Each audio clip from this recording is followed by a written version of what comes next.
اب اگر وہ تسبیح کرنے والوں میں سے نہ ہوتے فلولا انہ کان من المسبحین للبث فی بطنہ الی یوم یبعثون، تو قیامت کے دن تک اسی مچھلی کے پیٹ میں رہتے.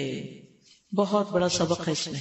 کیا کہ اس تسبیح کی وجہ سے وہ مچھلی کے پیٹ سے نکلے، مصیبت سے نجات پائی. کیا ہے تسبیح؟ لا الہ الا انت سبحانک انی کنت من الظالمین. ایک طرف اللہ کی پاکی بیان کی، دوسری طرف اپنی غلطی کا اعتراف کیا.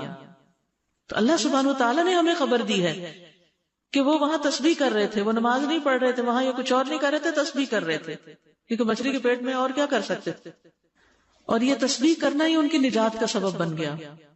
تو یاد رکھیے، انسان کا نیک عمل اس کے کرنے والے کو اٹھا کھڑا کرتا ہے.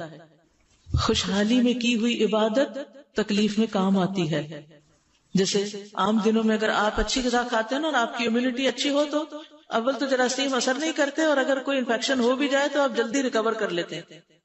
ادروائز کیا ہوتا ہے، اسی لیے آپ دیکھیں کہ بڑھاپے میں ریکوری بہت لیٹ ہوتی ہے، کیونکہ طاقت نہیں ہوتی جسم کے اندر.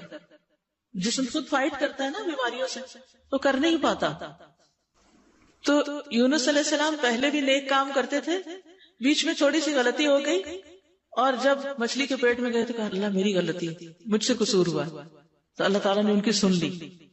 تو نیک اعمال جو ہوتے ہیں وہ انسان کی مصیبتوں کو دور کرنے کا ذریعہ بھی ہوتے ہیں. یاد کریے ان 3 لوگوں کا قصہ جو ایک سفر پہ جا رہے تھے، بارش ہوئی تو ایک غار میں چلے گئے اور اتنے میں کیا ہوا، پتھر اوپر سے آ کے گرا اور دہانا بند ہو گیا اور وہ اندر قید ہو گئے. تینوں نے زور لگایا، پتھر ہلنے کا نام نہیں لے رہا تھا. اب موت یقینی تھی تو انہوں نے کیا کرنا شروع کیا، دعا کرنی شروع کی. دعا کیسی کی؟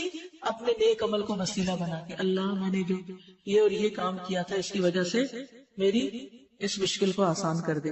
اسی لیے جب آپ چاہیں کہ آپ کی کوئی مشکل آسان ہو، ایک طرف تسبیحات، دوسری طرف صدقہ خیرات اور ساتھ اس کی دعا. اور انہوں نے دعا کس طرح کی؟ حدیث میں آتا ہے اللہم ان کنت تعلم انی فعلت ذالک ابتغاء وجہک فافرج عنا. اے اللہ اگر تیرے نزدیک یہ کام میں نے تیرے چہرے کی خاطر کیا تھا، خالص نیت سے کیا تھا، تو اس کی وجہ سے اس چٹان کو آپ ہٹا دیجئے. چنانچہ وہ چٹان ہٹا دی گئی. تو نیک اعمال انسان کے لیے دنیا میں بھی بڑی بڑی چٹانوں کو ہٹانے کا ذریعہ بن جاتے ہیں. ہم اکثر کہتے ہیں نا بندش ہے، رکاوٹ ہے، کہتے ہیں نا کوئی بندہ ہی ہوگا جو کہے کہ کوئی رکاوٹ نہیں ہے میری زندگی میں. کوئی کچھ بھی نہیں کر سکتا. آپ ٹھیک ہو جائیں خود.